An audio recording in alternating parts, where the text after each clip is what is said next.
यह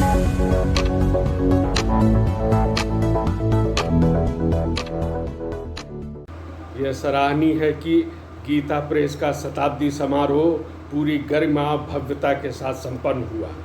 इसके महत्व को इसी से समझ सकते हैं कि देश के प्रधानमंत्री नरेंद्र मोदी और उत्तर प्रदेश के मुख्यमंत्री योगी आदित्यनाथ स्वयं इस समारोह में उपस्थित हुए।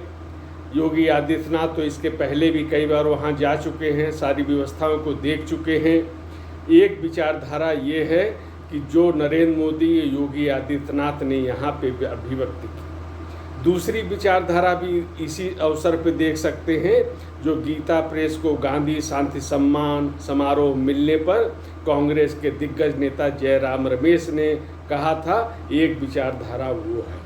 यानी देश में जो दो विचारधाराएं हैं, इन पर चिंतन मनन की भी आवश्यकता है।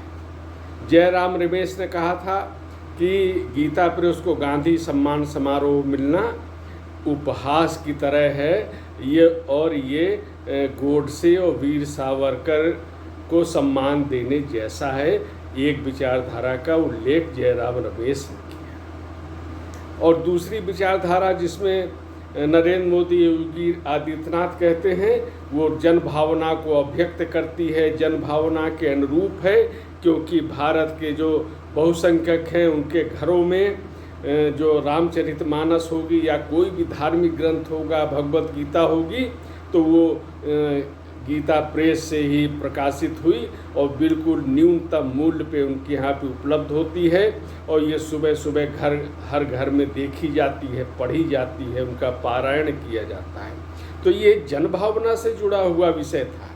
और जनभावना को समझने का काम किसने किया, जनभावना का तिरस्कार किसने किया, इन विचारधाराओं को समझना होगा। ऐसा नहीं कि गीता प्रेस के बारे में किसी ने अनजाने में बयान दिया है, ये सुनियोजित बयान था।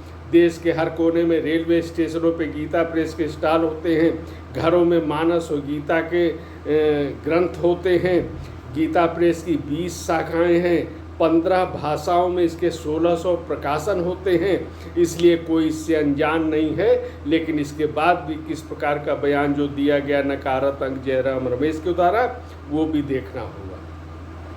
दूसरी ओर नरेंद्र मोदी कहते हैं कि अलग अलग भाषाओं में भारत के मूल चिंतन को जन जन तक पहुंचाने का काम गीता प्रेस द्वारा किया जा रहा है।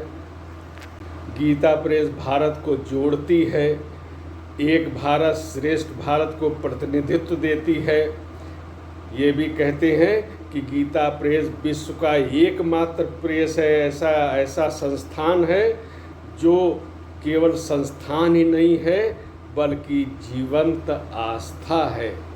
यह जन भावना की अभिव्यक्ति है।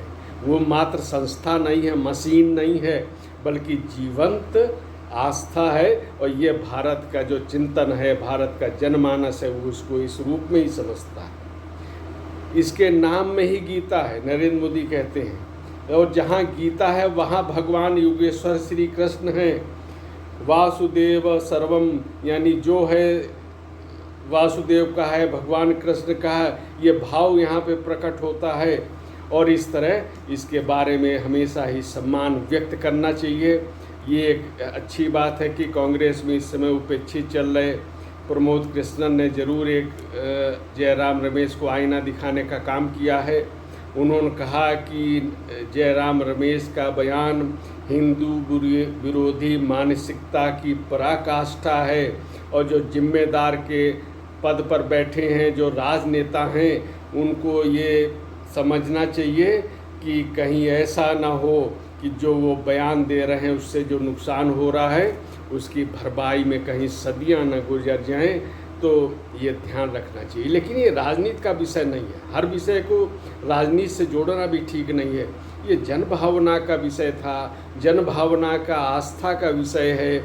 और इसी रूप में गीता प्रेस का सम्मान होना चाहिए। और इस पे जो इस प्रकार का विवाद उत्पन्न करने का जयराम रमेश ने प्रयास किया है, हालांकि वो खारिज हो चुका है। नरेंद्र मोदी योगी आदित्यनाथ ने जिस प्रकार का यहाँ पे संबोधन किया, जिस प्रकार से जो यहाँ पर हुआ है, उससे सब कुछ निराकरण हो गया है। लेकिन ये देश की जनता को ये समझना होगा कि देश में किस प्रकार की विचारधाराएं चल रही हैं।